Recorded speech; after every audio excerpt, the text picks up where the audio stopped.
December 24, 2005న మన ఇస్రో తన అత్యంత శక్తివంతమైన రాకెట్ అయిన LV-M3M6 దీనినే మనం ముద్దుగా బాహుబలి అని పిలుచుకుంటాం. దీన్ని శ్రీహరికోట నుండి విజయవంతంగా ప్రయోగించింది. ఇది ఇస్రోకి మరియు న్యూ స్పేస్ ఇండియా లిమిటెడ్కి ఒక పెద్ద కమర్షియల్ విజయం.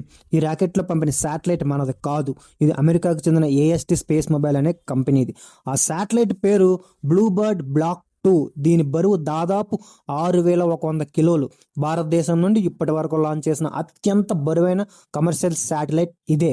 రాకెట్ బయలుదేరిన కేవలం 15 నిమిషాల్లోనే అత్యంత బరువున్న శాటిలైట్ని ఖచ్చితంగా ఆర్బిట్లోకి ప్రవేశపెట్టింది. సాధారణంగా ఒక LV-M3 రాకెట్ను తయారు చేయడానికి మరియు లాంచ్ చేయడానికి సుమారు 450 నుండి 500 కోట్ల రూపాయలు ఖర్చు అవుతుంది. అయితే ఇది కమర్షియల్ మిషన్ కాబట్టి ఈ ఖర్చును మన ప్రభుత్వం భరించదు. అమెరికా కంపెనీ ఇస్రోకి డబ్బులు చెల్లించి ఆ రాకెట్ను అద్దెకు తీసుకున్నట్లు లెక్క. దీనివల్ల మన భారతదేశానికి భారీగా ఫారిన్ కరెన్సీ వస్తుంది.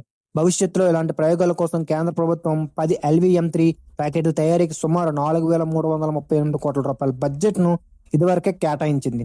ఈ బ్లూ బర్డ్ శాటిలైట్ ముఖ్య ఉద్దేశం స్పేస్ బేస్డ్ సెల్యులర్ బ్రాడ్బ్యాండ్, అంటే అంతరిక్షం నుండే నేరుగా మన మొబైల్ ఫోన్లకు ఇంటర్నెట్ మరియు సిగ్నల్ అందించడం. ఇది కేవలం ఇస్రో విజయం మాత్రమే కాదు, మనందరికి ఉపయోగపడే టెక్నాలజీ. మనం కొన్నిసార్లు దట్టమైన అడవుల్లోకో, ఎత్తైన కొండల మీదకో లేదా సముద్రం మధ్యలోకో వెళ్ళినప్పుడు ఫోన్ సిగ్నల్ ఉండదు. కానీ ఈ టెక్నాలజీ వల్ల భూమి మీద టవర్స్ లేకపోయినా ఆకాశం నుండి శాటిలైట్ ద్వారా నేరుగా మీ ఫోన్కి సిగ్నల్ వస్తుంది. భారతదేశంలో ఈ సేవలను అందించడానికి AST స్పేస్ మొబైల్ సంస్థ మన వొడాఫోన్ ఐడియాతో ఒప్పందం కుదుర్చుకుంది. పాత ఫోన్లోనే పనిచేస్తాయి. దీనికోసం ఖరీదైన శాటిలైట్ ఫోన్లు కొనక్కర్లేదు. ఇప్పుడు మీ చేతిలో ఉన్న సాధారణ 4G, 5G స్మార్ట్ ఫోన్తోనే ఇది పనిచేస్తుంది.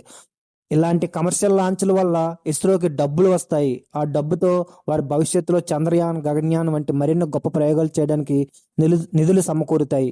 ఒకప్పుడు ఇండియా వేరే దేశాల రాకెట్ల మీద ఆధారపడేది, కానీ ఇప్పుడు అమెరికా లాంటి అగ్రరాజ్యాలే తమ బరువైన శాటిలైట్ల కోసం ఇండియా వైపు చూస్తున్నాయి. ఇది మన శాస్త్రవేత్తల ప్రతిభకు మరియు భారతీయులందరికీ గర్వకారణం. జై